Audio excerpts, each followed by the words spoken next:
দক্ষিণখানের ৪৯ নং ওয়ার্ডের প্রেমবাগান থেকে হাজী ক্যাম্প পর্যন্ত নির্মাণাধীন সড়ক পরিদর্শন করেছেন ঢাকা ১৮ আসনের সংসদ সদস্য এস এম জাহাঙ্গীর হোসেন।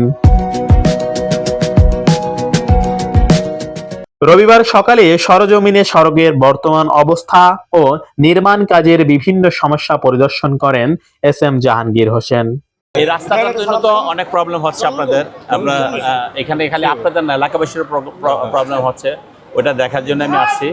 আর ১৭ তারিখে একটা ভিডিও করেছে যে এই এলাকার কোনো মা বাপ না, এলাকায় কাজ জেনারেশনে হচ্ছে, কেউ খোঁজখবর রাখে না। ৫ আগস্ট যখন ফেসিবাদের পতন হয়েছে তারপর থেকে আমি ৬ আগস্ট জেল থেকে বেরিয়েছি।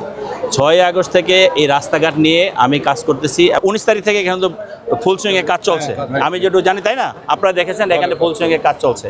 আমি সাথে সাথে পিডির সাথে কথা বলেছি, ইনশাল্লাহ আমরা আশা করি আজকে হলো কয় তারিখ, আজকে হলো আগস্ট মাসের ২৩ তারিখ, সেপ্টেম্বরের ৩০ তারিখের মধ্যে আমরা এই রাস্তা উদ্বোধন করবো ইনশাআল্লাহ। এ সময় দ্রুত কাজ শেষ করার পাশাপাশি নির্মাণ কাজের মান বজায় রাখার নির্দেশনা দেন তিনি। এস এম জাহাঙ্গীর জানান, জনগণের দুর্ভোগ লাঘবে আগামী মাসের মধ্যে সড়কটির কাজ শেষ করে চলাচলের জন্য উন্মুক্ত করা হবে। একই সঙ্গে সড়কের কাজ সুষ্ঠুভাবে সম্পন্ন করতে স্থানীয়দের সহযোগিতা কামনা করেছেন তিনি।